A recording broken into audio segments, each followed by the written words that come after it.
தொழிற்சாலை மற்றும் கிடங்குகளுக்கு தேவையான உலகத்தரத்திலான பஃப் கிளேடிங் அண்ட் ரூஃபிங் ஆர்டர்களுக்கு pioneer cold store and cladding private limited. மேலும் விவரங்களுக்கு 9500126500. Comex 2024 சோர்சிங் மற்றும் மேனுஃபேக்சரிங் எக்ஸ்போ. தொழில்நுட்பத்தில் சமீபத்திய முன்னேற்றங்கள், பொதுத்துறை நிறுவனங்களில் உள்ள அற்புதமான வாய்ப்புகளை கண்டறியலாம். Comex டிசம்பர் 27 முதல் 29 வரை சென்னை ட்ரேட் சென்டரில். மூலிகை மசாலா பொருட்கள், நவதானியங்கள், காஃபி தூள், எண்ணெய் அரைக்கும் இயந்திரங்களை பயன்படுத்தி மாதம் 40,000 ரூபாய் வருமானம் பெற தொடர்புக்கு 9894966652.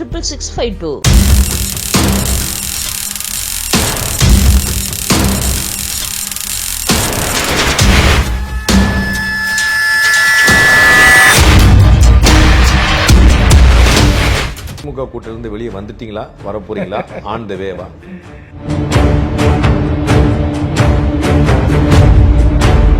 முதல் ஆண்டு பொறுத்தேன், இரண்டாவது ஆண்டு பொறுத்தேன், மூன்றாவது ஆண்டு நிறைவு பெற்ற இல்லாத 4வது ஆண்டும் பொறுக்க போறீங்களா, 5வது ஆண்டும் பொறுக்க போறீங்களா நான் கேட்கல. அதுதான் இந்த பட்ஜெட் கூட்டத்தொடரில். ஏன்னா நான் என்ன உறுதிமொழி என் மக்களுக்கு பட்ஜெட் தான் இடிக்குதா? இல்லை, பட்ஜெட் தான் இருக்கு.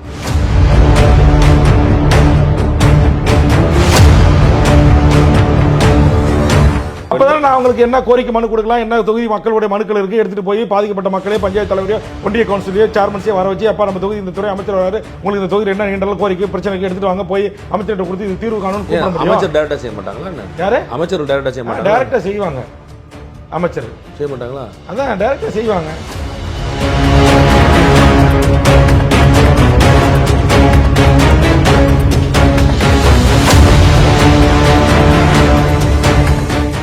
அரசுக்கு வந்து லாப நோக்கம் இருக்க முடியாது. அதை செஞ்ச தனி மனிதர்கள் லாப நோக்கம் இருக்கலாம். அதான் அப்ப லாப நோக்கம் இருந்திருக்குன்னு கேட்கிறேன். அதான் அது ஊழலான்னு கேட்கிறேன். வெள்ளத்தினால அடிச்சு போயிருச்சா, ஊழலாம் அடிச்சு போயிருச்சான்னு கேட்கல. அது வந்து அந்த கான்ட்ராக்டர் வந்து கண்டிப்பா எத்தனை கோடிக்கு எடுத்தானோ அத்தனை கோடி ரூபாய் செலவிட்டு அந்த பாலத்தை கட்டல. அதுல மிகப்பெரிய தொகையை அவர் லாபம் பார்த்தாரு. அதனால அது தரம் இல்லாம கட்டப்பட்டிருக்கு. அமைச்சர்கள் பூரா அதை வேடிக்கை பார்த்துட்டாங்க. ஆமா, அந்த ஓப்பனா சொல்றேன்.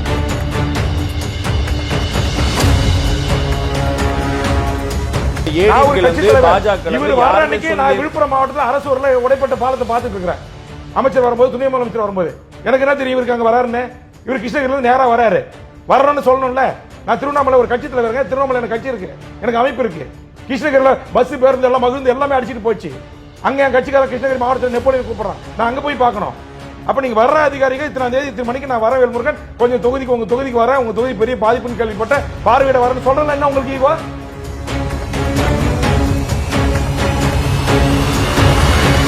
திமுக செய்யல. திமுக செய்யணும்னு எதிர்பார்க்கறேன் சார். செய்யணும்னு எதிர்பார்க்கறீங்க, செய்யல. தெரிஞ்சு 3.25 வருஷம் முடிஞ்சு வச்சு, 1.25 வருஷத்துல முடிய போது, அடுத்த மே மாசம் வந்தா முடிஞ்சு வச்சுக்காது. அப்ப யார் செய்வா? விஜயுடைய தமிழக வெற்றி கழகமா அல்லது அதிமுகவா? செய்யக்கூடிய கட்சிகள் ஆட்சிக்கு வர வைப்போம் சார். அது யாரு?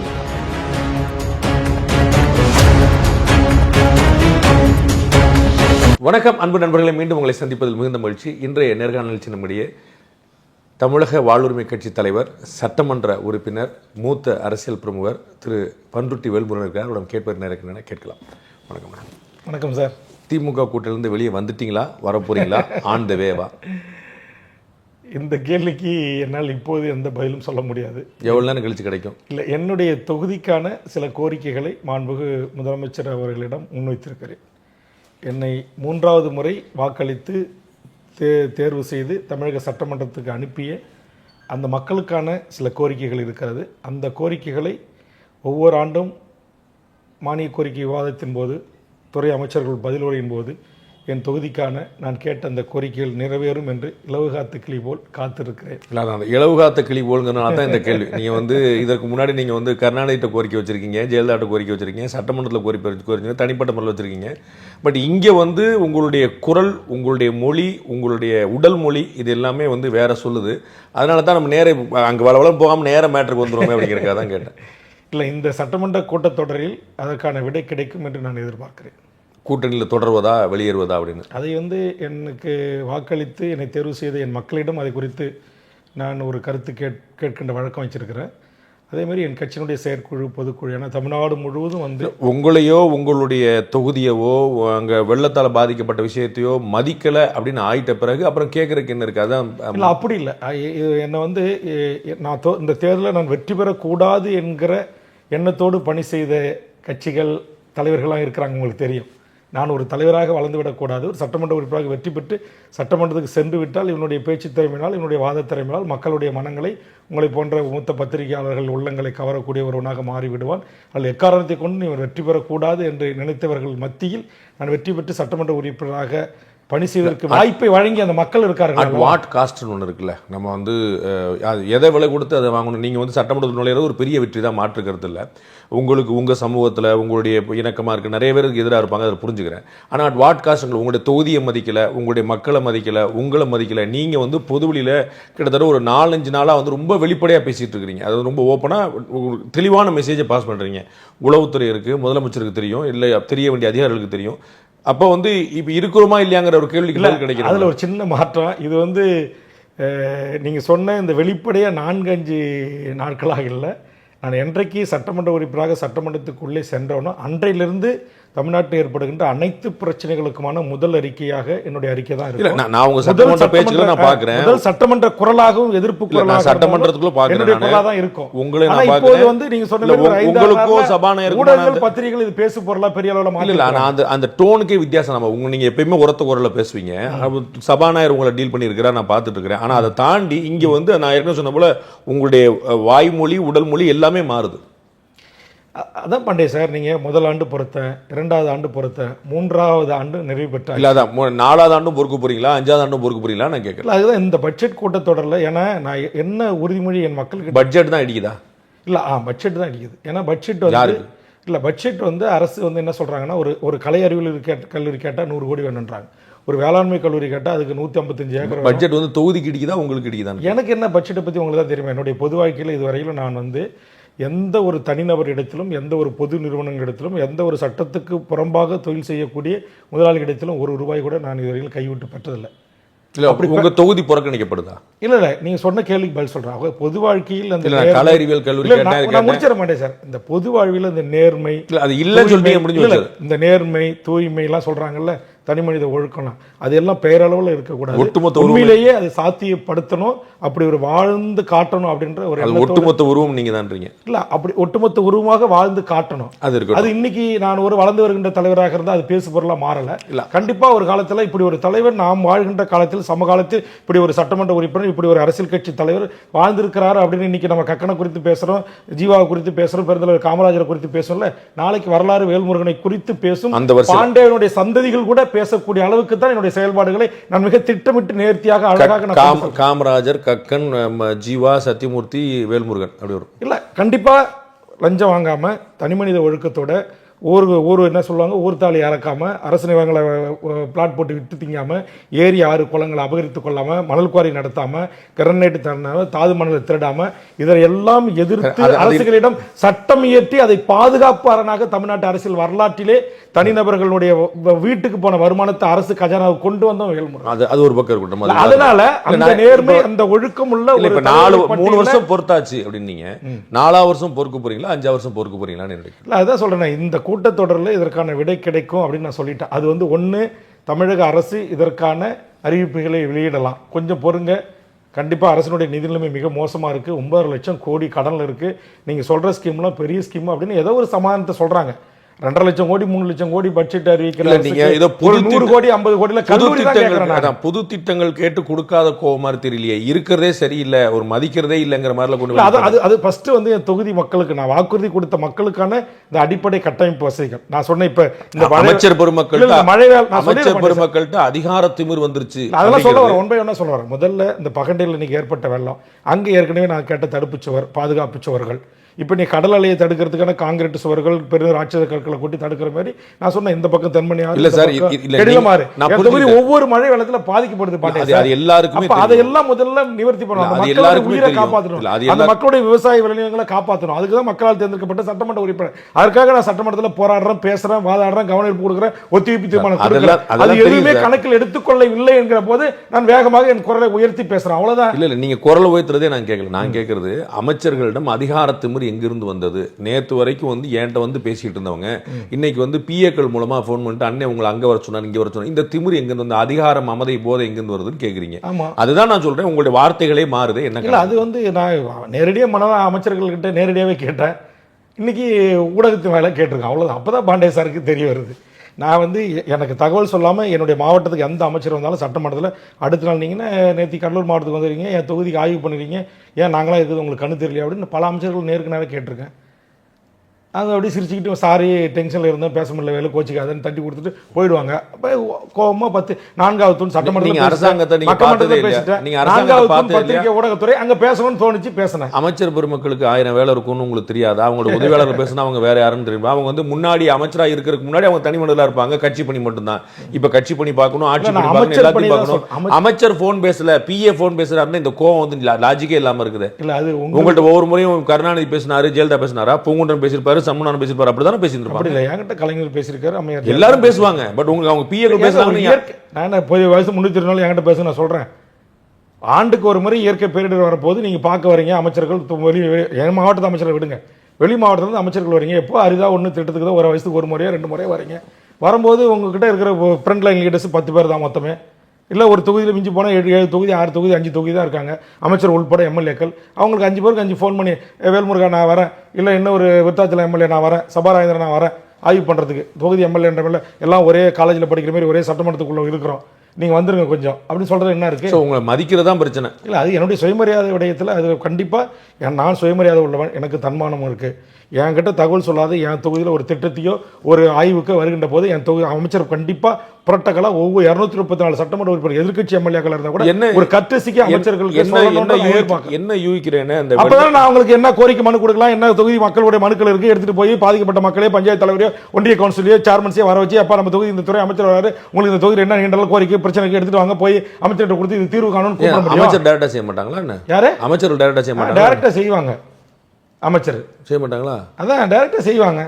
கோரிக்கை இல்லாம மக்கள்கிட்ட ஊர்ல எந்த பிரச்சனை ஏதுன்னு போய் ஏங்க பல்லாயிரக்கணக்கான மக்கள் வரிசை கட்டி மனு கொடுக்குறாங்க, அதுக்கே தீர்வு கிடையாது. அப்படியே அமைச்சர் நாட்டில் நம்ம எந்த மக்களுக்கு என்ன குறை, யாருக்கு என்ன பிரச்சனை, எங்கே பாலம் கட்டணும், எங்கே ரோடு போடணும், எங்கே தடுப்பணை கட்டணும் அப்படின்றது அமைச்சர் அப்படியே கோட்டையில் உட்காந்துக்கிட்டு அப்படியே அங்கிருந்து சாட்டிலைட்ல மூலமாக படம் பார்த்து அமைச்சர் அவர் செஞ்சிருவாரு. திமுக அமைச்சர் மக்கள் நல பணி செய்யறது இல்லை, திமுக அமைச்சர் இல்லைங்க, எந்த அமைச்சர், திமுக அமைச்சர் பிஜேபி திமுக அவங்களுக்கும் மக்களுக்கும் இல்லை. எந்த அமைச்சர்களாக இருந்தாலும் நான் சொல்றேங்க, இன்னைக்கு சொல்றேங்க, என் தொகுதிக்கு வரீங்க அப்படின்னா நான் அந்த தொகுதியினுடைய மக்களால் தேர்ந்தெடுக்கப்பட்ட சட்டமன்ற உறுப்பினர்.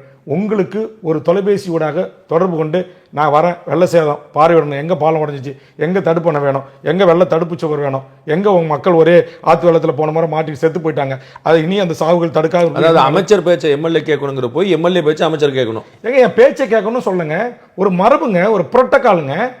நான் கேட்குறேன், இப்போ பாண்டே வீட்டுக்கு வரேன், உங்ககிட்ட நேரம் கேட்காம வந்து உங்க வீட்டு நடு வீட்டில் நான் உட்கார முடியுமா? நீங்க அனுமதிப்பீங்களா? நீங்க வாசல் கேட்டு திறப்பீங்களா?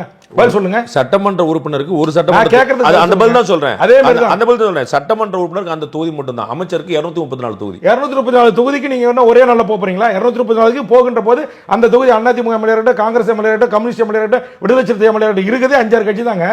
அந்தந்த கட்சியில ஆளுக்கு 4 எம்எல்ஏ 3 எதிர்க்கட்சி எம்எல்ஏகளே இந்த குற்றச்சாட்டை வைக்கல, எங்களை மதிக்கல, எங்கள்கிட்ட சொல்லல, எங்கள்கிட்ட போன் வைக்கல. நீங்க வைக்கிறீங்கன்னா அப்ப வேற ஏதோ அவங்களுக்கு அந்த எதிர்பார்ப்பு இல்லைங்க. திமுக அதிமுக மந்திரிக்கு பேசவும் மாட்டாங்க, மந்திரி கூப்பிட்டாலும் போகவும் மாட்டாங்க. அம்மையார் ஜெயலலிதா இருக்கிற வரைக்கும். இப்பதான் அந்த மரபுகள் கொஞ்சம் மாறுது, அதை நான் வரவேற்கிறேன். நான் கேட்கிறேன், அதிமுக எம்எல்ஏவா இருந்தா கூட ஒரு அமைச்சர் அந்த மாவட்டத்துக்கு அந்த தொகுதிக்கு ஒரு நலத்திட்டத்தை தொடங்கி வைக்க போகின்ற போது, அல்லது ஒரு மக்களுக்கான பேரிடர் ஏற்படுகின்ற பார்வையிடுகின்ற போது, அந்த தொகுதி எம்எல்ஏவுக்கு நான் வரம்பா, நான் ஒரு கட்சி தலைவர், நான் விழுப்புரம் மாவட்டத்தில் அரசு ஊர்ல உடைப்பட்ட பாலத்தை பார்த்துட்டு இருக்கிறேன். அமைச்சர் வரும்போது, துணை முதலமைச்சர் வரும்போது எனக்கு என்ன தெரியும் இவருக்கு அங்க வராருன்னு? இவர் கிருஷ்ணகிரியில நேரா வராரு, வரணும்னு சொல்லணும்ல. நான் திருவண்ணாமலை ஒரு கட்சி தலைவர், திருவண்ணாமலை எனக்கு கட்சி இருக்கு, எனக்கு அமைப்பு இருக்கு. கிருஷ்ணகிரியில் பஸ் பேருந்து எல்லாம் மகிழ்ந்து எல்லாமே அடிச்சுட்டு போச்சு. அங்க என் கட்சிக்கார கிருஷ்ணகிரி மாவட்டத்தில் நெப்போலியன் கூப்பிடுறான், நான் அங்க போய் பார்க்கணும். அப்ப நீங்க வர்ற அதிகாரிகள் இத்தனை தேதி இத்தனை மணிக்கு நான் வரேன் வேல்முருகன், கொஞ்சம் தொகுதிக்கு உங்க தொகுதிக்கு வரேன், உங்க தொகுதி பெரிய பாதிப்புன்னு கேள்விப்பட்ட பார்வையிட வரேன்னு சொல்றதுல என்ன உங்களுக்கு ஈகோ? சொல்லப்பட்டதானே கோச்சுக்கிறீங்க நீங்க? சொல்லலையே, சொல்லப்பட்ட நீ ஏன் சொல்ல பிஏ ஏன் சொன்னான்னு கோச்சுக்கிறீங்க? இல்லங்க சொல்லுங்க, துணை முதலமைச்சர் அலுவலகத்திலிருந்து பிஏ கூட சொல்லலங்க.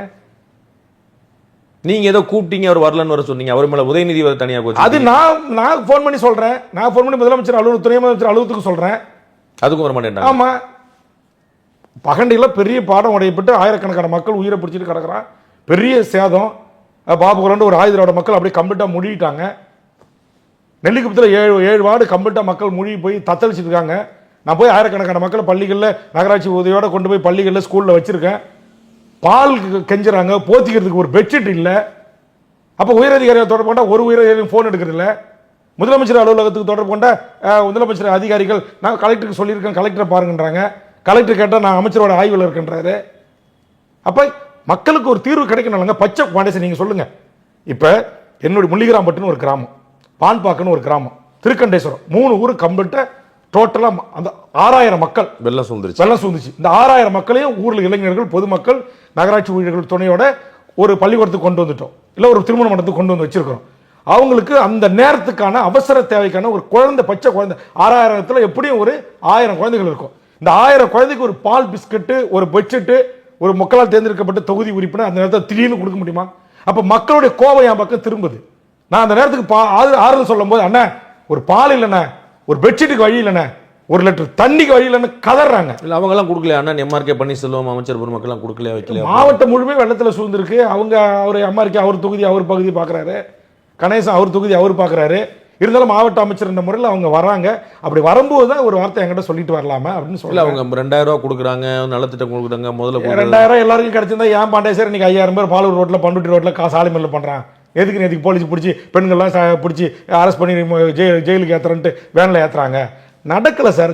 அங்கே தவறு நடந்திருக்கு, நிர்வாக கோளாறு ஏற்பட்டிருக்கு, நிர்வாக திறமையின்மை இருக்கு, கம்யூனிகேஷன். ஒருவேளை இந்த 2000 ரூபாய் காசும் இந்த வெள்ள நிவாரண பணிகளும் உங்கள் மூலமா நடக்கல, டிஎம்கே கவர்மெண்ட் டைரக்டா செய்யறதுனால கோபம். உங்களுக்கு ஒன்று தெரியுமா, எனக்கு இந்த மக்களுக்கு இந்த காசை போய் கொடுக்கறதுக்கு, இந்த வெயிலில் வரிசை கட்டி நிற்க வச்சு கொடுக்கறதுக்கு என்னெல்லாம் தொடங்கி வைக்க கூப்பிடுவாங்க. நான் போக மாட்டேன், எனக்கு அது பிடிக்காது கொள்கை ரீதியாகவே. அப்படிப்பட்ட கேரக்டர் நான் போய் அந்த 2000 ரூபாய் என் கையால் கொடுக்கலங்கிறதுக்காக எதிர்க்கல பாண்டே சார். என் மக்களுடைய அவலங்கள், என் மக்களுடைய வலிகள், என் மக்களுடைய வேதனைகளை களத்தில் சந்தித்தேன். இந்த 4 மாவட்டத்தினுடைய பிரச்சனைகளை நான் நேரடியாக போய் கள ஆய்வு செய்தேன். வெறுமனே ஒரு சாதாரண ஷார்ட் போட்டுட்டு, டிஷர்ட் போட்டு, அது கும்பலாக ஆள் படைப்பாளர்லாம் திரட்டிட்டு போவாது. தனி மனிதனாக போய் ஒவ்வொரு ஊர்லேயும் வீடியோ எடுத்து இவ்வளவு ப்ரெஸ் மீட்டும் தனியாக ஒரு பேட்டியிலும் கொடுக்குறதுக்கு நீங்கள் முதலமைச்சரோட சந்திச்சிருக்கலாமே. இந்த மாதிரி ஓடிட்டு இருக்கு, எங்கள் மாவட்டம் புறக்கணிக்கப்பட்டிருக்கு, என் தொகுதியில் நலத்திட்டங்கள் நடக்கல. நான் பாண்டே சார் எல்லாம் முதலமைச்சருக்கு கடிதம் கொடுத்துட்டு, பேரவைத் தலைவர்கிட்ட கவன ஈர்ப்பு கொடுத்துட்டு, எல்லாம் கொடுத்துட்டு தான் சார், வேற வழியே இல்லை. பேரவைத் தலைவர் விட்டுருங்க, 2 நாள் நடக்க போது அதில் நீங்கள் பெருசாக வாதம் பண்ண முடியாது, எல்லாருக்குமான சந்தர்ப்பம் தேவைப்படுது. பட் நீங்கள் எல்லாம் அக்சசபிள் ஆட்கள் தானே? இல்லை, அந்த அக்சஸ்பிள் கடந்த காலத்தில் கலைஞர் அவர்களிடத்தில் இருந்த அக்சசபிள் தமிழ்நாட்டினுடைய தற்போதைய முதல்வரிடத்தில் எனக்கு இல்லை. உண்மையை சொல்கிறேன். உங்களுக்கும் அவருக்கு ஏதாவது தனிப்பட்ட பிரச்சனை? அப்படிலாம் ஒன்றும் கிடையாது. பேரவை நடக்கும்போது பார்க்கும்போது என் மேலே தோர்மல் கை போட்டுப்பார், கை கொடுப்பாரு, சாப்பிட்டீங்களா நல்லா இருக்கீங்களா பாரு, நானும் பேசுவேன். அதெல்லாம் எனக்கு அந்த நட்பு ரீதியான தனிப்பட்ட வேல்முருகனுக்கு கொடுக்குற மாண்போ மரியாதையோ எல்லளவும் குறைமளவும் நான் ஆனால் நீங்கள் இவ்வளோ பேசுகிறீங்க, அவருக்கு ஆட்டோமேட்டிக்காக அவரே கவனிச்சிருப்பாரு, உதவியாளர்கள் சொல்லியிருப்பாங்க, நம்ம செக்ரட்டரிகள் சொல்லியிருப்பாங்க, உளவுத்துறை சொல்லியிருக்கோம், எங்கேருந்துமே வரலன்னா சம்திங் ராங் வித் யூன்னு இருக்கலாம்ல. நான் அமைச்சர் பெருமக்கள் மதிக்கல, அப்படி இல்லை. அவங்களுக்கு நான் முடிச்சிடறேன், அமைச்சர் பெருமக்கள் மதிக்கல, அவங்க ஃபோன் எடுக்க மாட்டாங்க வைக்கிறாங்க. துணை முதலமைச்சர்கிட்ட சொல்லியாச்சு, அங்கே பதில் காணும். முதலமைச்சர் அலுவலகத்தை ரீச் பண்ணியாச்சு, பதில் காணும்னா எல்லா பக்கமும் இடிக்கிற நம்ம பக்கம் எதை தப்பு இருக்கலாமா? நம்ம பக்கம் என்ன தப்புன்னு நீங்கள் பாண்டே கண்டுபிடிங்க. நீங்கள் தானே தமிழ்நாடு தெரியல. முதலமைச்சரும் உங்களை பார்க்க மாட்டேன்டாரு, கேட்க மாட்டேன்டாருன்னா அது காரணம் என்னன்னா, நான் சட்டமன்றத்தில் என் மக்களுக்கான கோரிக்கைகளை யார் தடுத்தாலும் யார் எதிர்த்தாலும் என்னுடைய குரல் அங்கே வெடித்து கிளம்பும். அதை சில மூத்த அமைச்சர்கள் விரும்பலை அல்லது ரசிக்கலை. அதனால் உங்களுக்கே தெரியுமே, நீங்கள் பார்க்கும்போது நான் ஒருவன் பேசும்போது தான் பேரவைத் தலைவருக்கு எனக்கு உங்கள் பேரில் முதல் பாதி இருக்கக்கூடிய அமைச்சரா, உங்கள் பேரில் 2வது பாதி இருக்கக்கூடிய அமைச்சரா? இல்லை, அதை நான் அப்படிலாம் சொல்ல முடியாது. ஒரு விரல் விட்டு எண்ணக்கூடிய 1-2 அமைச்சர்களை தவிர மீதி அமைச்சர்கள் 2 எழுத்து அமைச்சர்கள் அப்படிலாம் கிடையாது. நான் ஓப்பனாக சொல்கிறேன் சார். எனக்கு தொகுதி கல்லூரி கேட்டேன், உயர்கல்வித்துறை அமைச்சராக இருந்த அன்றைக்கி அமைச்சர் அந்த பதவி வைத்து பொன்முடி, விருத்தாளத்தில் கல்லூரி இருக்குது, கடலூரில் கல்லூரி இருக்குது, விழுப்புரத்தில் கல்லூரி இருக்குது, அங்கெல்லாம் போய் படிக்க மாட்டாங்களா? ஏன் இலவச பாஸ் விடுறோமே, பாஸ் கொடுக்குறோமே, ஒரு மேடையில் பேசினார்ல ஓசின்னு, அதுமாரி என்கிட்ட சட்டமன்றத்தில் பதில் சொல்கிறாரு. அப்புறம் எனக்கு கோவம் வராது? நீங்கள் சொல்லுங்கள். 10.5% தரவுகள் தான் கேட்டிருக்கு உச்சநீதிமன்றம். அந்த தரவுகள் எடுத்தாலே போதும். அது சாதி வாரி கணக்கெடுப்பு எடுக்கும்போது அந்த தரவுகள் எடுத்து கொடுங்க, அதை அக்செப்ட் பண்ணிக்கணும்னு சொல்லுங்கிற உடனே சிவசங்கரன் விட்டு எனக்கு பதில் சொல்ல விடுறாங்க. எங்கள் 2 பேருக்கும் அங்கே மிகப்பெரிய சண்டை ஏற்படுது. உங்களுக்கு பேரவையில் பதிவாகி அனுமதிக்கப்பட்டு வெளியே வந்த வீடியோ காட்சிகள் தான் வெளியே வருது. ஆனால் நான் அங்கே போடுற சண்டை, என் தொகுதிக்காக நான் கேட்குற உரிமை குரல், இதெல்லாம் வெளியில் வரல. பண்ணுறேன். எங்களுக்கு தெரியாது, வெளியில் வரலன்னு சொல்லிக்கலாம். ஆனால் முதலமைச்சருக்கு தெரியும்லங்கிற கேள்வி சார். அவர் அங்கேயே உட்கார்ந்துருக்கிறார். ஒன்னே ஒன்று சொல்கிறேன். நேற்றுக்கு இப்போ நான் இந்த கோவமாக பத்திரிகையாளர் சந்திப்பு நடந்ததுக்கெல்லாம் காரணம் பல 1-2 இல்லை, பல விடயங்கள் இருக்குது. நான் முதல்ல இந்த கூட்டத்தொடரில் நான் மிக முக்கியமான ஒரு 10 பிரச்சனைகளை முன் வச்சேன். அதில் கடந்த மறைந்த முதலமைச்சர் அம்மையார் ஜெயலலிதா அவர்கள் தமிழ்நாடு சட்டமன்றத்தில் இயற்றிய வரலாற்று சிறப்பு மிக்க தீர்மானம். ஈழத்தில் நடந்தது மாபெரும் இனப்படுகொலை. அந்த இனப்படுகொலைக்கு ஒரு சர்வதேச நீதிமன்ற விசாரணை வேண்டும் என்று இந்த மன்றம் தீர்மானிக்கிறது என்கிற தீர்மானம். அதே போன்று தமிழீழ மக்கள் புலம்பெயர்ந்து வாழ்கிற ஈழத்தமிழர்கள், தமிழ்நாட்டில் வாழ்கின்ற ஈழத்தமிழ் உறவுகளிடம் ஒரு பொது வாக்கெடுப்பு நடத்தி அவர்களுக்கான ஒரு தனித்தமிழ் ஈழ அரசை உருவாக்கி தர வேண்டும் என்கிற வரலாற்று சிறப்புமிக்க தீர்மானம். இதெல்லாம் ஒரு மாநில அரசு என்ன செய்ய முடியும்? ஒரு நிமிஷம் தெரியாதா உங்களுக்கு? நீங்க சட்டமன்ற உறுப்பினர் இருக்கீங்க. ஐயோ, நான் பாட்டேன் சார். நாடுகள் அதெல்லாம் எங்களுக்கு தெரியும் சார். நீ இங்க பொது வாக்கெடுப்பு நடத்துவீங்களா? நடத்தினா என் பிரயோஜனம் படுமா? அதெல்லாம் லாஜிக்கலா யோசிக்கணும்ல, ஃபேக்சுவலா யோசிக்கணும். நீங்க வெறும் உணர்ச்சிப்பட்டு தீர்மானம் சொல்லிட்டு என்ன பிரயோஜனம்? அதான் உணர்ச்சி, அது எங்களுக்கு நாடே கிடைக்காதுல்ல, நீங்க தீர்மானம் நிறைவேற்ற வேண்டியதானே? இல்லங்க, அது இந்தியா முன்னாடி இருந்த அரசு. நான் சொல்றேன், இந்தியா உங்களுக்கு தமிழ்நாடு தனியா செய்ய முடியல, நம்ம தமிழ்நாடு கிடையாதுங்க. ஏங்க ஜெயலலிதா எப்படி செஞ்சாங்க? சும்மா பேச்சுக்கு தீர்மானம். நான் கேட்கிறேன், நீங்க பேச்சுக்கு தீர்மானம் நிறைவேற்றுங்க, அது எங்களுக்கு ஒரு மாரல் சப்போர்ட்டுங்க. புலம்பெயர்ந்த காலத்தில் இன்றைக்கும் அந்த உணர்வோடு களத்தில் பணி கொட்டும் பணி கட்டும் மழையில் நின்று போராடுகிற தமிழர்களுக்கு ஒரு ஆதரவு நிலைங்க. அது ஒரு மாரல் சப்போர்ட்டுங்க. மஹிந்த ராஜபக்சே நான் சொல்றேன், ஈழ மக்களை பிரதிநிதிப்படுத்துற அரசியல் கட்சிகள் எம்பிகளுடைய கோரிக்கைங்க. இல்லங்க, மஹிந்த புலம்பெயர்ந்த நாடுகளில் வாழ்கின்ற ஈழத்தமிழுடைய கோரிக்கை. அது அம்மையார் ஜெயலலிதா நிறைவேற்றுகிற தீர்மானத்தில் நீங்க அப்படியே டேட்டை மட்டும் மாத்தி, தேதியை மாத்தி, அதனுடைய கிழமையை போட்டு கடமைக்கு செஞ்சுட்டு போயிருங்க. நீங்க அது கடமைன்னு நீங்க எடுத்து செய்யுங்க. மஹிந்த ராஜபக்சேக்கு பொது விசாரணை ஐக்கிய நாடுகள் சபையில அது மிகப்பெரிய அங்கீகாரங்க, உங்களுக்கு தெரியுமா? இல்லங்க, அது 5 முறை ஐக்கிய நாடு சபையில போய் பேசியிருக்கேன். நீங்க 7 கோடி மக்களை பிரதிநிதி கொண்ட ஒரு தமிழக சட்டமன்றம் ஒரு பொது வாக்கெடுப்பு தீர்மானம் நிறைவேற்றுகின்ற அதுக்குன்னு ஒரு வேல்யூ இருக்கு அப்படின்னு என் ஈழத்தமிழ் உறவுகள் சொல்றாங்க. இல்லங்க, அதுக்கு லீகல் தமிழ் அரசு சொல்லுது, உணர்ச்சியெல்லாம் தமிழ்ச்சங்கத்துடைய பல்வேறு மாநிலத்தில் இருக்கிற தலைவர் தமிழ்ச்சங்க அமைப்புகள் சொல்லுது, ஈழ உறவுகள் சொல்றாங்க, டிசிசி என்கிற அமைப்பு சொல்லுது. அதுக்காக நான் நிறைவேற்றுங்கன்னு சொல்றேன். அது ஏதாவது பிரயோஜனம் இருக்கணும். நம்ம நிறைவேற்றல, நீட்டுக்கு நிறைவேற்ற மாதிரி தான் நிறைவேற்றி வச்சுக்க வேண்டியது சொன்னாங்களா இல்லையா? நம்ம அப்ப ஈழ மக்களை ஒரு சம்பிரதாயமான விஷயங்களை ஏமாத்த கூடாது. எது நடைமுறை சாத்தியமோ அவர்கள்ட்ட பேசணும். நான் தீர்மானம் சொல்லுங்க. அப்ப சட்டமன்றத்தில் நான் கேட்கறேன், ஒரு முறை கேட்கறேன், முதலமைச்சர் சொல்லுங்க. நாங்க ஜெயலலிதா மாதிரி ஈழ மக்களை ஏமாத்துறதுக்கு நாங்க தீர்மானம் ஏற்கனவே நிறைவேற்றப்பட்ட தீர்மானம் இருக்குல்ல, அதுவும் தமிழக சட்டமன்ற நிறைவேற்ற கலைஞர் நிறைவேற்றட்டும், ஜெயலலிதா அவருக்கு நிறைவேற்றட்டும், உதயநிதி அவருக்கு நிறைவேற்றட்டும். ஒவ்வொரு என்ன பிரயோஜனம்? அந்த மக்களுக்கு இன்னும் தீர்வு கிடைக்கலங்க. இந்திய அரசுக்கு கொடுக்க வேண்டிய அழுத்தங்க. இந்திய அரசுக்கு அழுத்தம் கொடுக்கிறது 7 கோடி மக்களுடைய எங்களுடைய வழிநடத்துகிற சட்டமன்றம் கொடுக்கணுங்க. நீங்க தீர்மானம் நிறைவேற்றி இந்திய அரசுக்கு அனுப்புங்க தானே கேட்கிறோம். ஏற்கனவே அனுப்பப்பட்ட தீர்மானம் அங்கதானங்க இருக்கு. இப்ப நீங்க இந்த மாதிரி கோரிக்கைகள் ஏதோ ஒன்று கணக்குல வச்சுன்னா ஏதோ ஒன்று கணக்குல இல்லங்க. நீங்க சொன்னீங்க ஏன் தொகுதிக்கு கல்லூரி கொடுங்க, ரொம்ப நியாயமான விஷயம் கேட்கணும். திரு பொன்முடி சொன்னது ஒட்டுமொத்த உலக தமிழர்களின் கோரிக்கைங்க. நான் உலக தமிழர் அமைப்பினுடைய தலைவராக இருக்கிறேங்க, பல தமிழ் அமைப்புகள் தலைவராக இருக்கிறேங்க. உலக தமிழர்கள் அமைப்புகள் தலைவராக இருக்கிற வேல்முருகனுக்கு உலக தமிழ் அமைப்புகளிலிருந்து வந்த கோரிக்கைங்க. தமிழ்நாட்டில் இருக்கிற 150 அமைப்புகள் தமிழர் வாழ்வுரிமை கூட்டமைப்பினுடைய ஒட்டுமொத்த கோரிக்கைங்க.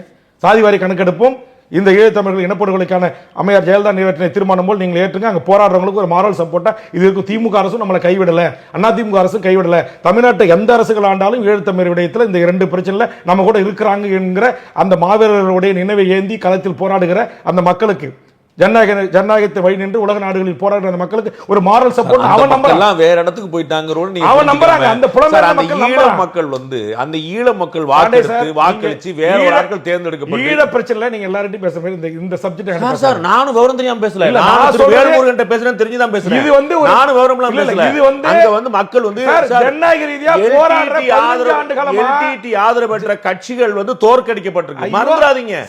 அந்த மக்கள் அங்க உள்ளவங்க. நான் சொல்றது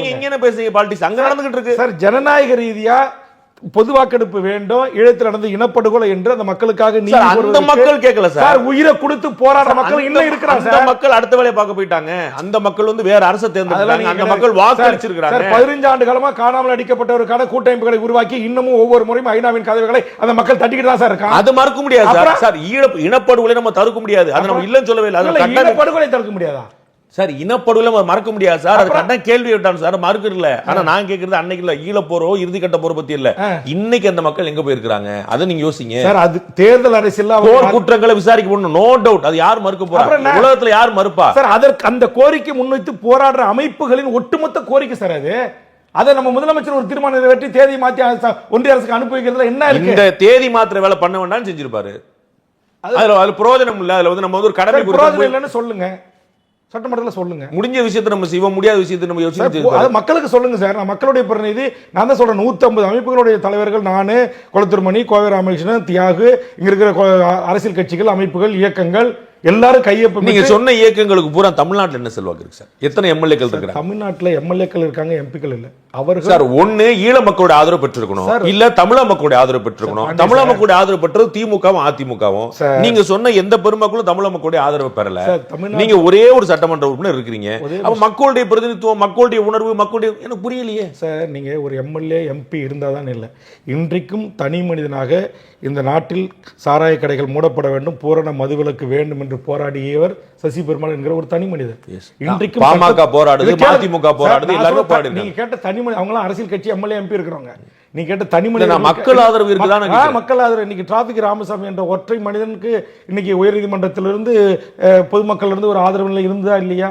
ஆக இந்த சமூகத்தில் தனி மனிதனாக இருந்து இந்த நாட்டில் போராடக்கூடிய, வாதாடக்கூடிய, மக்கள் பிரச்சனைகளை முன்வைக்கக்கூடிய நபர்கள் இருக்கிறாங்க தானே செய்யறாங்க. அவங்களுக்கு சமூகத்தில் மக்கள் மத்தியில் இன்னைக்கு ஒரு தனி மனிதனாக இன்னைக்கு கூடங்குளம் போராட்டத்தை முன்னெடுத்த உதயகுமாருக்கு முன்னே பல்லாயிரக்கணக்கான மீனவர்கள் திரண்டு வந்தாங்க. நீங்க தனி மனிதர்கள் அவ்வளவு என்னாச்சு? கூடங்குளம் இயங்கலையா? இல்ல சுபேதகுமார் வெளிநாடு போயிட்டாரா? நான் கேட்கறது நீங்க அதாவது இப்ப அப்படிலாம் பேசக்கூடாது. நான் வந்து சொல்லுங்க. இல்ல ஒரு மக்களுக்கு அதே சுபேதகுமார் அங்கே இருக்கிறாரு, அதே கூடங்குளம் அணுவுல அதே அங்கே இருக்கு. மக்கள் அங்கீகரிக்கலங்கிறதுக்காக நீங்க வந்து அவங்களுடைய உழைப்பையும் அவங்களுடைய அவங்களுடைய அர்ப்பணிப்பை நம்ம கொச்சப்படுத்த கூடாது சார். நான் எப்படி சார் புரிஞ்சுப்பேன்? திமுக வந்து மக்கள் தேர்ந்தெடுக்காங்க, மக்கள் வாக்களிச்சாங்கன்னு புரிஞ்சுப்பேன், இல்லன்னா இல்லன்னு சொல்லுவேன். அப்ப நீங்க வந்து ஒரு சார் இந்த நாட்டினுடைய பெருந்தலைவராக இருந்த பள்ளிகளை திறந்து இந்த ஏழை எளிய மக்களை வாழ வைத்த பச்சைத்தமிழன் காமராஜரே என்னை போன்ற அன்றைக்கு முதல் முறை அரசியலுக்கு வந்த பே சீனிவாசன் அவர்கள் தோற்கடிக்கப்பட்டிருக்காங்க சார். அது ஒரு தேர்தல், மறு தேர்தல் பின்னாடி ஜெயிச்சாங்க, அதை மறந்துடாதீங்க. நீங்க அதுக்கப்புறம் எம்பி ஆறாங்க, ஒரு சர்வதேச தலைவராக இருக்கிறாங்க. நீங்க அரசியல் ரீதியா தலைவர்கள் இட போடாதீங்க நான் சொல்ல. அந்த மாதிரி மக்களோட ஓட்டு அரசியல் அலுவலா வச்சு நீங்க இட போடாதீங்க சார். நீங்க சொல்லக்கூடிய நீங்க குளத்தூர் முனியா இருக்கட்டும், மத்தவங்களா இருக்கட்டும், நீங்க எல்லாம் எங்க மக்கள் ஆதரவு எங்க பெற்றிருக்காங்கன்னு நான் கேட்கிறேன். ஆதரவு பெறல சார். நான் உயிரா நேசிக்கிற, நான் தலைவனாக ஏற்றுக்கொண்டிருக்கிற என் பிரபாகரனை அன்பை பெற்றவர்கள், என் மாவீரன் திலீபனுடைய அந்த மக்களோடய சார் நீங்க அன்பு பெற்று போறீங்க. ஈழத்தமிழர் அவருடைய அன்பை பெற்றல, பிரபாகரனுடைய அன்பை ஈழத்தமிழர்கள் பெறலையா? பெற்றிருக்காங்க. அந்த ஈழத்தமிழர்கள் வந்து அதே பிரபாகரனுடைய ஆதரவு பெற்ற இயக்கங்களை, கட்சிகளை தோற்கடிச்சு அடுத்த வரைக்கும் போயிட்டாங்க சார். இதுக்கு முன்னாடி இதே பிரபாகரன் அவர்கள் எங்களுடைய தலைவர் இருக்கின்ற போது 24 இடத்துல போட்டிட்டு தமிழ் கூட்டம் பிரமாதமா வந்து அப்படிதான் பிரபாகரன் 29 இடங்கள் பெறுறாரு. நம்ம சம்பந்தன் ஐயா வந்து பெரிய இடத்துல எதிர்க்கட்சி அந்த மாதிரி வரலாறு இப்ப இல்லன்னு நான் சொல்ல வரேன். உங்களுக்கு இல்ல அப்படிங்கிறதுக்காக நான் என்னுடைய என் கண் முன்னால் என்ன அழிக்கப்பட்டதை நான் மறந்துடுவா? அது யார் சொன்னா? அப்புறம் மறக்காம இருக்கணும் ஈழத்தில் நடந்த இனப்படுகொலைன்னு இந்த புதிய ஆட்சி பொறுப்பேற்று நீங்களும் என்னுடைய மக்களுக்கு கொண்டு சேருங்க, அதை நீர்புத்து நெருப்பா அடைகாக்க வேண்டிய பொறுப்பு எங்களுக்கு இருக்குங்கிறத நாங்கள் தீர்மானம் நிறைவேற்றுகின்றோம். இதை வந்து யார் என்ன தவறு நீங்க இதை யார் செய்வான்னு நினைக்கிறீங்க? அதிமுகவா தாவேகாவா? இல்ல சார், தமிழ்நாடு அரசு இதை யார் செய்வான்னு நினைக்கிறீங்க? திமுக செய்யல. திமுக செய்யணும்னு எதிர்பார்க்கறேன் சார். செய்யணும்னு எதிர்பார்க்கறீங்க, செய்யல. தெரிஞ்சு 3.25 வருஷம் முடிஞ்சு வச்சு 1.5 வருஷத்துல முடிய போது அடுத்த மே மாசம் வந்தா முடிஞ்சு வச்சுக்காது. அப்ப யார் செய்வா? விஜய் உடைய தமிழக வெற்றி கழகமா அல்லது அதிமுகவா? செய்யக்கூடிய கட்சிகள் ஆட்சிக்கு வர வைப்போம் சார். அது அதை யாருங்க? அதை நீங்க நம்ம பார்க்கல 2 கட்சிகள் தான் வாய்ப்பு இருக்குன்னு நம்ம சொல்லலாம். நம்ம இவங்க ஒரு அணி இருக்கா, அவங்க பாஜக பத்தி நம்ம உங்கள்ட்ட பேசல அர்த்தம் இல்ல. அப்படி ஒரு வாய்ப்பு இருக்கா? ஒரு காலத்தில் இந்த வாய்ப்பு இல்லை. பாஜக வந்து ஒருவேளை வாய்ப்பு, பாமக வந்து அங்கிருந்து வெளியேறி இந்த மாதிரி போய் நம்ம வந்து தேசிய கட்சி அவங்களோட இணைந்து நம்ம வந்து ஈழ பிரச்சனைக்காக. நான் தான் உங்ககிட்ட சொன்னேன் சார், என் தொகுதி வளர்ச்சி, சாதிவாரி கணக்கெடுப்பு, உங்களுக்கு வந்து ஈழத்தில் நடந்த இந்த இடப்படுகொலை, சர்வதேச நீதி விசாரணை, அது இவங்க செய்யல நான் புரிஞ்சுக்கிட்டேன் சார். இவங்க செய்யல. நான் வந்து இப்ப இது செய்யறதுக்கான வாய்ப்பு யாருக்கு இருக்குன்னு நான் கேட்கிறேன். அதிமுகவுக்கு இருக்குதா, தாவேகாவுக்கு இருக்குதா, பாஜக இருக்குன்னா நீங்க விட மாட்டேன், அது ஒரு நாள் வாய்ப்பு இல்லைன்னு சொல்லிட்டீங்க. அடுத்து என்ன வாய்ப்புகள் இருக்கு? இல்ல, அடுத்த தமிழ்நாட்டில் ஆட்சிக்கு வரக்கூடிய அரசியல் கட்சி எந்த கட்சியோ அந்த கட்சி இந்த தீர்மானத்தை நிறைவேற்றுவதற்கான சூழலையும். அதிமுக என்ன சொல்லியிருக்காங்க? பாமக வரலன்னு உங்களை கூப்பிடுன்னு சொல்லியிருக்காங்களா, இல்லாட்டி பாமக வேண்டாம் நீங்க வாங்க சொல்லியிருக்காங்களா? சார், உங்களுக்கு தெரியும், கடந்த காலத்தில் அம்மையார் ஜெயலலிதா அவர்கள் என்னை மதித்து எனக்கு உரிய இடங்களை வழங்கி அவங்க சின்னத்தில் நிற்கணும்னு ஒரே ஒரு கண்டிஷன் போட்டதுக்காகவே அதே போயஸ் கார்டனில் இந்த அவர்கள் சின்னத்தில் நினைக்க மாட்டேன், நான் கூட்டணி விட்டு வெளியேறி வரேன் அப்படின்னு சொல்ல அந்த நேர்மையும் அந்த நெஞ்சுரமும் அந்த துணிச்சலும் உள்ளவன் நான்.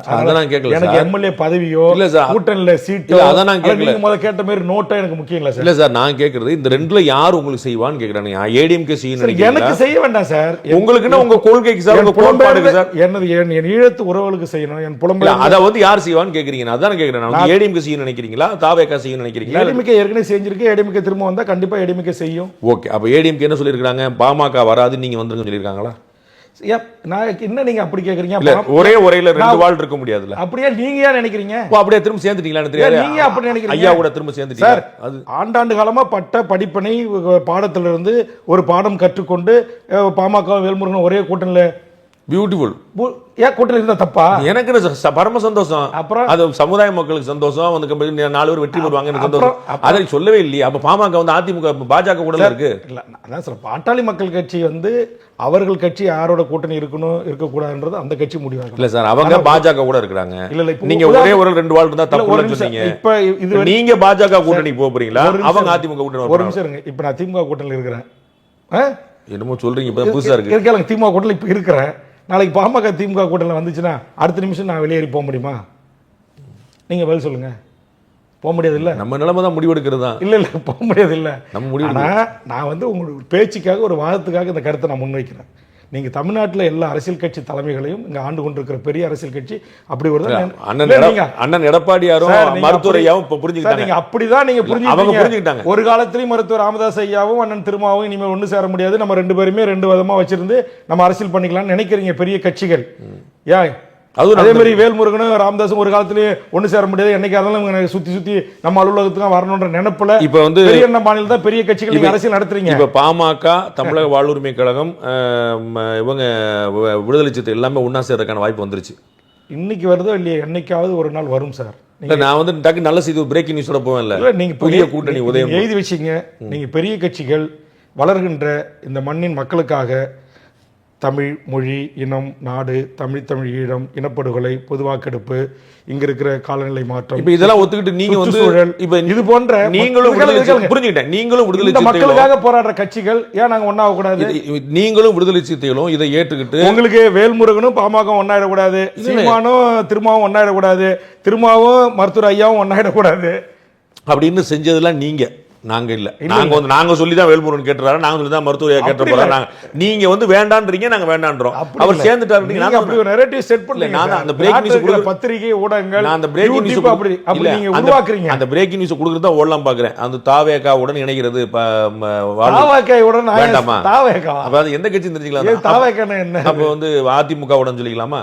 இல்ல யாருடங்கற தெரிஞ்சுக்கணும்ல. ஏன் நீங்க இப்ப எதுக்கு? இல்ல சார், உடனே இப்ப பாஜக கூட ஒண்ணு வேண்டாம் கடிச்சாச்சு. இப்ப தாவேகாவா எந்த கட்சின்னு கேட்டுட்டீங்க, இப்ப அதையும் விட்டுருங்க. இப்ப அதிமுக அதிமுக, தமிழக வாழ்வுரிமை கழகம், பாமக, எல்லாம் ஒண்ணு சேர. தமிழ்நாட்டில் வாழ்கின்ற 7 கோடி மக்களின் வாழ்வுரிமைக்காக என்னோடு களம் கண்டு கைகோர்த்து இருக்கிற தமிழ்நாட்டில் இருக்கிற 150 அரசியல் கட்சிகள், அமைப்புகள் இயக்கு. நான் தான் அதுக்கு தலைமை ஒருங்கிணைப்பாளர்.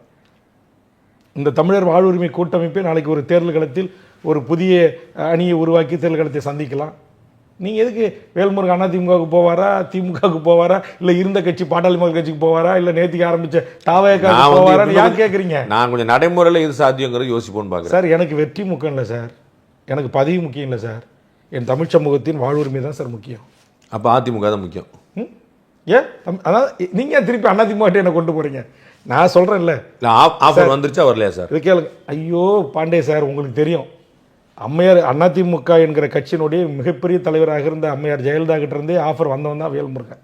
அதான் சார். இப்போ வந்து எடப்பாடியார் ஸ்மார்ட்டானவர் தான். இல்ல கேளுங்க, ஆஃபரை பத்தி நான் கவலைப்படல, பதவி குறித்து நான் கவலைப்படல. நீங்க பேசுற பார்த்து நாங்க எனக்குன்னு சில பிரின்சிபல் இருக்கு சார், எனக்குன்னு சில கொள்கைகள் இருக்கு சார், எனக்குன்னு சில கோட்பாடுகள் இருக்கு சார், எனக்குன்னு சில லட்சியங்கள் இருக்கு சார். இதை நிறைவேற்றக்கூடியவர்கள் கிட்ட நான் கோரிக்கை வச்சு நான் வெல்லுவோம் சார். இந்த அதான் சார். வேற யார் இருக்கா சார்? நம்ம பேசுவோமே சார். வந்து நாம் தமிழர் இருக்குது, நீங்க வந்து அதை பத்தி எதுவும் பேசவே இல்லை. பாஜக இருக்குது, ஒரு கூட்டணி வச்சிருக்காங்க, அதை பத்தி எதுவும் பேசல. தாவேகாவா யாருதுன்னு கேட்டுவிட்டீங்க, அதை பத்தி பேசல. அப்ப வேற பாக்கி இருக்க அதிமுக தானே சார்? இல்ல நீங்க நான் ஒரு பாரதிய ஜனதா காங்கிரஸ் தேசிய கட்சிகளை விட்டுருங்க, அவங்க கூட சேர மாட்டோம். சரி, அந்த 2 கட்சி இல்லாம தமிழ்நாட்டுல கட்சிகளே இல்லையா? அதுதான் சொல்ல, கட்சி மிச்சம் பார்த்தா நம்ம வந்து நாம் தமிழர் இருக்கு, அண்ணன் கூட போறீங்களா? பொறுத்திருந்து பாருங்க, அது முடிஞ்சு போச்சு. பொறுத்திருந்து பாருங்க.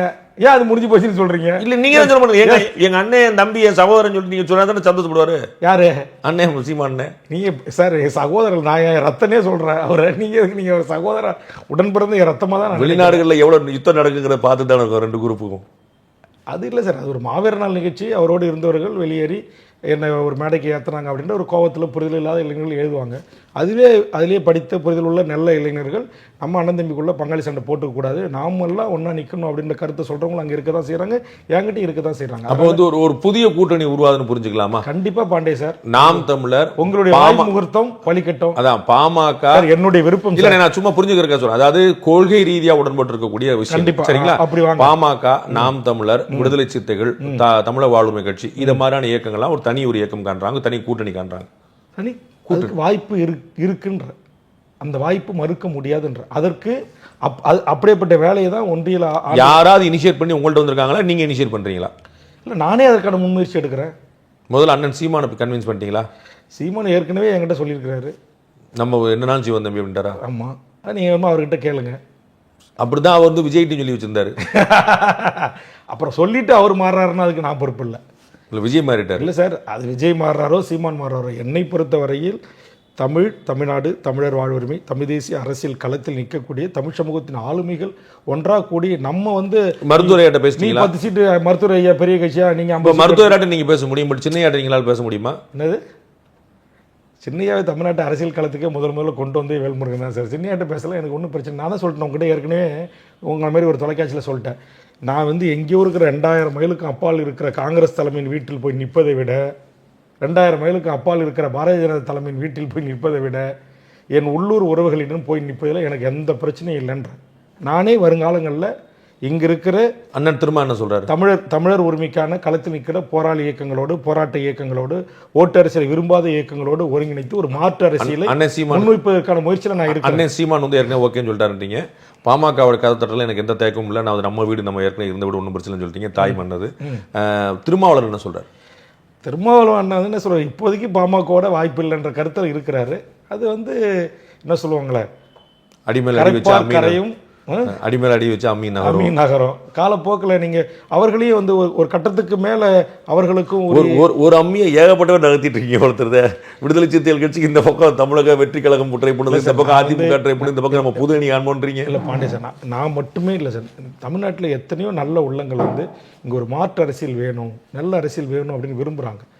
மக்கள் நல கூட்டணி மாதிரியா? மக்கள் விரும்புறாங்க. மக்கள் நல கூட்டணி மாதிரியா? மக்கள் நல கூட்டணி ஒரு தேர்தலில் தோல்வி என்னுடைய கணிப்பு மக்கள் நல கூட்டணி இது 2026 வரையில் நின்று இருந்துச்சாங்கன்னா நீ மாற்ற அவங்க தான். அது தெரியுமா உங்களுக்கு? ஸோ மக்கள் நல கூட்டணி மாதிரியே ஒரு முயற்சி. ஆமாம், திமுக அதிமுக அல்லாத, பாஜக காங்கிரஸ் அல்லாத, அது பொறுத்திருந்து பாருங்க. அது 2 திராவிட கட்சிகள் 2 தேசிய கட்சிகள் இல்லாத ஒரு முயற்சி சார். நீங்கள் பொறுத்திருந்து பாருங்கன்ற, நீங்கள் இன்னும் 1.5 வருஷத்துக்கு தேர்தலுக்கு. தமிழ்நாட்டில் வந்து மன்னராட்சி நடக்குது நீங்கள் நினைக்கிறீங்களா? மன்னர் ஆட்சின்னு சொல்ல மாட்டேன், இது ஜனநாயக ஆட்சி தான். எல்லா சட்டமன்ற உறுப்பினர்களையும் லட்சக்கணக்கான மக்கள் தான் வாக்களித்து தேர்வு செய்கிறாங்க. ஆனால் இங்கே வந்து அந்த நமக்கு எஜமானர்கள் மக்கள் தான், மன்னர் இல்லை அப்படின்ற உணர்வோடு மக்களுக்கு பணியாற்ற வேண்டியவர்கள் பணி ஆற்றணும் என்பது என்னுடைய வேண்டுகோள். மன்னர் இல்லை அப்படிங்கிற உணர்வோடு அப்படின்னா மன்னர் நினைக்கிறாங்க. இல்லை, இப்போ நான் சொன்னல, அந்த குறைந்தபட்ச கூட்டணி கட்சிகள் அல்லது மக்கள் ஒரு கேள்வி கேட்கின்ற போது பொறுமையாக மக்களால் தான் மக்களுக்காக தான் உங்களுக்கு பதில் சொன்னால் மக்களாட்சி எனக்கு இல்லை, பொதுமக்களுக்கே சொல்ல வரோம். இந்த பதிலை நான் முழுசாக சொல்றதுக்காக நீங்கள் கேட்கல. அந்த பதில் சொல்லலாங்கிறத நீங்கள் வந்து எல்லா இடத்துலையும் சொல்லிட்டீங்க. உங்களுக்கு பதில் சொல்ல அதாவது மக்கள் பிரதிநிதிக்கே பதிலை காணும். மக்களுக்கு எங்கே போகிறது? நீங்கள் முதலமைச்சர் அவ்வளோ கதவை தட்டிட்டேன், துணை முதலமைச்சர் அவ்வளோ தட்டிட்டேன், அமைச்சர் பொதுமக்கள்கிட்ட பேசிட்டேன், எங்கேயுமே இடப்படலன்னு சொல்லிட்டீங்க. அப்போ இத்தனை கதவும் அடைச்சிருக்குன்னா அது மன்னராட்சி தானே இல்லையா? இல்லை, அது இப்படி மன்னராட்சினா உண்மையிலே இப்போ மன்னராட்சி நடக்கல.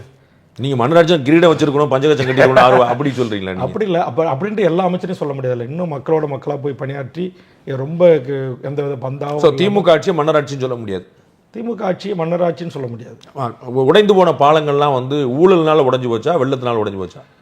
இல்லை, அது ஏற்கனவே நான் சொல்லியிருக்கேனே, அது வந்து ஒரு பாலம் கட்டுறோன்னா அந்த பாலத்துக்குரிய அந்த அடிப்படை கூறுகள் என்ன, அந்த ஸ்ட்ரென்த்னா அந்த பாலம் இருக்கணுங்கிற திட்டமிடல், அதற்கான தேவையான கம்பி, அதற்கான தேவையான சொல்லிட்டே வரும்போது நீங்கள் லாப நோக்கு இல்லாமல் ஒரு வார்த்தையை சேர்த்து சொன்னீங்க.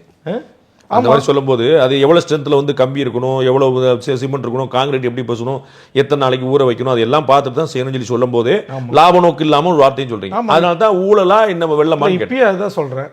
நீங்கள் வந்து ஒரு திட்டத்தை 100 கோடி ரூபாயில் ஒரு திட்டம் மக்களுக்கு நிறைவேற்றிங்கன்னா அந்த 100 கோடி ரூபாய் திட்டம் 100 கோடி ரூபாய் திட்டமாக மக்களுக்கு சென்றடையும். இல்லை, அரசுக்கு வந்து லாப நோக்கம் இருக்க முடியாது. அதை செஞ்ச தனி மனிதர்கள் லாப நோக்கம் லாபம் பார்க்குறாங்க. அதான் அப்போ லாப நோக்கம் இருந்திருக்குன்னு கேட்குறேன். அதான் அது ஊழலான்னு கேட்குறேன். வெள்ளத்தினால அடிச்சுட்டு போயிருச்சா, ஊழலாம் அடிச்சு போயிருச்சான்னு கேட்கல. இல்லை, அது வந்து அந்த கான்ட்ராக்டர் வந்து கண்டிப்பாக எத்தனை கோடிக்கு எடுத்தானோ அத்தனை கோடி ரூபாய் செலவிட்டு அந்த பாலத்தை கட்டலை. அதில் மிகப்பெரிய தொகையை அவர் லாபம் பார்த்தாரு. அதனால அது தரம் இல்லாமல் கட்டப்பட்டிருக்கு. அமைச்சர்கள் பூரா அதை வேடிக்கை பார்த்துட்டாங்க. ஆமாம், நான் தான் ஓப்பனாகவே சொல்கிறேன். அதை வந்து முறையாக குவாலிட்டி அண்ட் கண்ட்ரோல் பார்க்க வேண்டிய அதிகாரிகள், அதை மானிட்டரிங் பண்ண வேண்டிய துறை அமைச்சர்லேருந்து அத்தனை பேரும் அதுக்கு பொறுப்பு தான். கடைசி கேள்வி, 2026 சட்டமன்ற தேர்தலில் திமுக தோற்குமா வெல்லுமா? அது என்னால் இப்போதைக்கு சொல்ல முடியாது. தோற்கவும் வாய்ப்பு இருக்கு.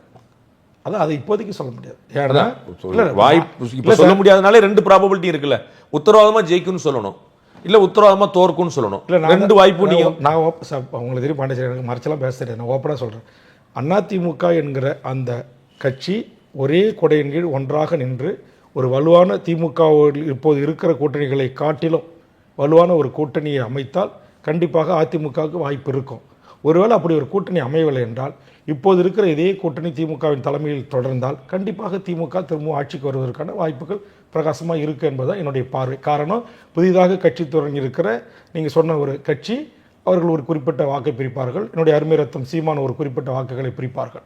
அதனால தான் நான் என்ன சொல்கிறேன்னா, நம்ம எல்லா வாக்கு பிரிக்கிற கட்சிகளில் இல்லாமல் ஒன்று சேர்ந்து நம்ம இன்னொருத்தங்கிட்ட போய் எனக்கு 10 சீட்டு கூட 5 சீட்டு கூட 1 சீட்டு கூட 2 சீட்டுன்னு கேட்குற இடத்துல இருந்து நாம் அனைவரும் ஒருத்தருக்கு ஒருவர் எடுத்துக்கொள்ளுகிற பங்கிட்டு கொள்கின்ற ஒரு நடைமுறைக்கு தமிழர் தலைமைகள் வாங்க அப்படின்றதான் என்னுடைய கட்சி தொடங்கிய காலத்திலேருந்து நான் ஒற்றை குரலாக கோரிக்கை வைக்கிறேன். அது எங்கள் மருத்துவர் ஐயாக்கிட்டையும் வச்சுருக்கிறேன், அண்ணன் திருமாவளவர்கிட்டையும் வச்சுருக்கிறேன், சீமான்கிட்டையும் வச்சுருக்கிறேன், கம்யூனிஸ்ட் தோழர்கிட்டையும் வச்சுருக்கிறேன். ஆனால் இங்கே என்ன இப்போ நானே உங்களுக்கு தெரியும், 2016 தனியாக நின்னேன், 32,000 வாக்குகள் வாங்கினேன்.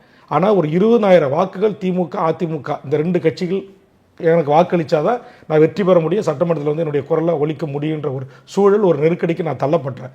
அதே நிலைமை தான் இன்றைக்கு தனியாக நிற்கிற சீமான் உள்ளிட்ட அரசியல் கட்சிகளுக்கு. அப்போ அதனால் நான் என்ன சொல்கிறேன்னா, இந்த 20,000 ஓட்டு இப்போ எனக்கு நான் வெற்றி பெறணும்னா இன்றைக்கி பாமக, சீமான், திருமாவளவன், கம்யூனிஸ்டுகள் அந்த 20,000 ஓட்டை ஈடு செய்வாங்க. அதேமாதிரி நாளைக்கு சீமான் நிற்கிற இடத்துல அல்லது திருமா நிற்கிற இடத்துல, கம்யூனிஸ்டுகள் நிற்கிற இடத்துல, பாமக நிற்கிற இடத்துல இந்த கட்சிகள் அந்த வெற்றிக்கான ஓட்டை தரக்கூடிய இடத்துல இருக்கிறாங்க. குறைந்தபட்சம் ஒரு கணிசமான தமிழ்நாட்டு சட்டமன்ற தொகுதிகளில் நீங்கள் எல்லாவற்றையுமே மக்கள் நல கூட்டணிகள் போல் ஆய்விடுமோ என்று நாம் பயந்து ஒதுங்க தான் நாம் வந்து பின்னடைவை சந்திக்கிறோம். இந்த 2 பெருங்கட்சிகள் அதை வச்சு தான் தொடர்ந்து வெற்றி பெற்றுட்டு இருக்காங்க. ஆமாம், இதான் உண்மை. ரொம்ப நான் கேட்குறேன், நீங்கள் போய் பெரிய கட்சிக்கிட்ட எனக்கு 2 சீட்டு கூட 3 சீட்டு கூட 5 சீட்டு கூட ஒரு பொது தொகுதி கூட 2 பொது தொகுதி நமக்கான சீட்டை நம்மளே எடுத்துக்கிடுவோம். ஆமாம் சார், நீங்கள் முயற்சி எடுங்க, ரிஸ்க் எடுங்க. என்ன பிறக்கும் போதே எம்எல்ஏவாக பிறந்தோமா, பிறக்கும் போதே எம்பியாக பிறந்தோமா? நான் ஒரு விதத்தில் எனக்கு 1000 கருத்து முரண்பாடுகள் சீமானுடைய பேச்சில் அல்லது வேறு விதத்தில் இருந்தாலும் கொள்கை ரீதியாக கட்சி ரீதியாக அவருடைய கொள்கை வரைவு திட்டம் செயல்பாடுகள் எல்லாவற்றிலையும் பாமக, விடுதலை சிறுத்தைகள், தமிழக வாழ்வுரிமை கட்சி, நாம் தமிழர், இது எல்லாமே ஒரே நேர்கோட்டில் தான் வராங்க. இந்த தமிழ் நிலத்தில் வாழ்கின்ற அனைத்து மக்களுக்குமான அரசியல் தான், அனைத்து உயிரினங்களுக்கான அரசியல். புரியுதுங்களா? அப்போ அந்த அரசியலை செய்யக்கூடிய தலைமைகள் நாம் ஈகோ பார்க்காம நம்ம ஒரு குடையின் கீழ் ஒன்று சேரும் அப்படின்ற அறைகோலை நான் தொடர்ச்சியாக வேண்டுகோள் வச்சுக்கிட்டே இருக்கேன். அது வேண்டுகோளாகவே இருக்குது. கண்டிப்பாக என்னைக்காச்சும் ஒரு நாள் இந்த பெரிய கட்சிகளால் வேல்முருகன் படுகின்ற இந்த சுயமரியாதை தன்மானத்துக்கு இலக்கு எடுப்பது போல் இவர்களுக்கும் எல்லாருக்கும் ஏற்பட்டிருக்கு. யாருக்கும் ஏற்படலாம் சொல்ல முடியாது, ஏற்பட்டிருக்கு. ஆனால் இவர்கள் உணரணும். அதை தமிழ் சமூகம் கண்டிப்பாக உணர்த்தும். அதற்கான காலம், அதற்கான சூழல் என்னை பொறுத்தவரை 2026 இல்லை என்றாலும் இன்றைக்கு சொல்லுகின்றேன், பாண்டே சார்கிட்ட எழுதி வச்சிங்க, 2031 தமிழக வாழ்வுரிமை கட்சியினுடைய கூட்டணி மந்திரி சபை தான் நான் சொல்கிறேன். அது 2031 தமிழக வாழ்வுரிமை கட்சி இந்த நாட்டை ஆளுகின்ற அமைச்சரவையில் இடம்பெற்றிருக்கும். ரொம்ப நன்றி. அப்படி ஒரு அரசியலை நோக்கி தான் என்னுடைய பயணம். மிக நேர்த்தியாக திட்டமிட்டு ஒவ்வொரு படியாக என்னுடைய அடியை மிக நிதானமாக மிக சரியாக நான் எடுத்து வைத்துக் கொண்டிருக்கிறேன். ரொம்ப நன்றி, வாழ்த்துக்கள். நிறைய நல்லது நடக்கட்டும், இறைவன் உங்க கூட துணை நிற்கட்டும். உங்களுடைய நேரம், உங்களுடைய கருத்து பகிர்ந்து நன்றி. மகிழ்ச்சி. நல்லது. நன்றி, வணக்கம்.